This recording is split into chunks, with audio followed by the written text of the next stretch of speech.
Hi guys, so welcome back to another awesome episode of Two Wacky Pundits. So Dr. D and Dr. A. Hello. So, as usual, we always have begin the week with a nice book review. Yes. So what do we got today? Today we have the king of the short stories, Guy de Maupassant, the French, obviously.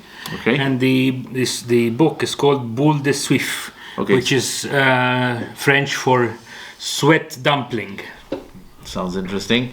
So we're continuing on what we showed a couple of episodes ago. The Penguin 60s classics, by the way. That's right. This So it's a bunch of short stories, yeah? yes, or excerpts. So you can read them like in an hour or 2 hours, but it's still, fun read. If you're gonna read them all at once, it's gonna take you a long time. Yeah, of course, of course. Tells the story of a prostitute who is traveling with a bunch of other people, and this is during the Franco-Prussian War. What did you say? You took me back to my history class. Where the Shit. Germans, the Prussians invaded France, occupied it. Yeah. And these people were traveling in a coach, a horse-driven coach, from one place to another.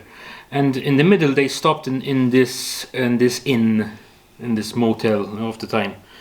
And this dashing young soldier of the Prussians wanted to have sex with this prostitute. Okay. But she hated the idea of it because she was a proud patriot. Okay. She hated the enemy and didn't want to succumb to his embraces or anything like Although that. it was basically her profession. Although and, it was she would her be earning profession. money, blah blah blah. All right. And the other members of the entourage started to feel Awkward. very uncomfortable and awkward because they couldn't move to their destination without this damn woman doing her job. Okay. So they started pressuring her in several nasty little ways, that people have. Passive aggressive stuff. Being passive aggressive, being nasty, being offensive to her. So finally she did it. And they continued on their journey. So basically this is the story, but what's important to note is that before, in the first part of the journey, everybody was dying of hunger on the coach. And this woman, this prostitute, She was eating dumplings. no, she had a full bag of meat and pastries and chicken, which she shared with the other people. All right. But on the second part of the journey, when she didn't have time to prepare a food for herself, and the other had, they didn't have the good sense and the tact to share with her. Really? So she ends up. Huh?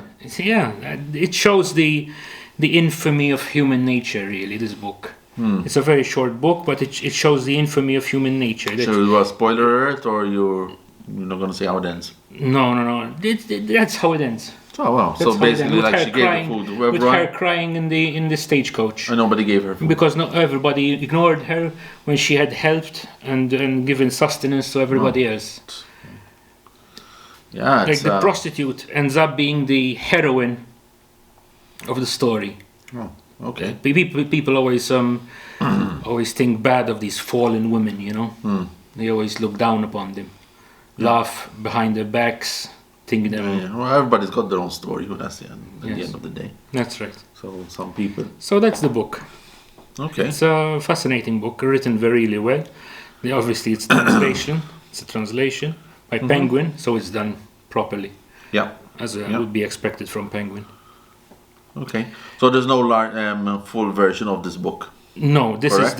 this is the short story. As I said before, Guy de Maupassant is mostly wrote short stories, and his books are found as collections of short stories. You know what we need to do in one of the next episodes? Yeah. Maybe you guys will be interested in. Bukowski. Bukowski, yes. Because I actually, for one, I only know a little about the guy, but I need to learn more about. He's a dirty old man, Bukowski. No, Bukowski. but But at the end of the day, We're gonna have he was a a lot of brilliant fun. writer too. He was a brilliant writer. So I think it's only worth it. I mean, and that's what we're here And for. at the end of his the day. poetry, I think, for me, I mean, and I know I'm 40 years old, his poetry in all my days is the only poetry worth reading. I've seen a lot of poetry which didn't make the mark, which was so highfalutin, really pompous, so full of itself. But Bukowski's poetry was to the point. When he needed to say fuck, he would say fuck. Brutal. And brutal to the point. Yeah. Just perfect. The perfect poetry. All right then. Cool. So short and sweet for today, guys. So make sure you tune in for another episode of Two Wacky Pundits coming your way very shortly. And remember, comments please down here. Trolls, we're waiting. He's wearing Still this hat waiting. on purpose to Yes. wind some people up. My God, this is a long wait, huh? A bit dangerous route, but anyway. I don't care. So see you on the next time, guys. May your God be with you. Indeed. Bye.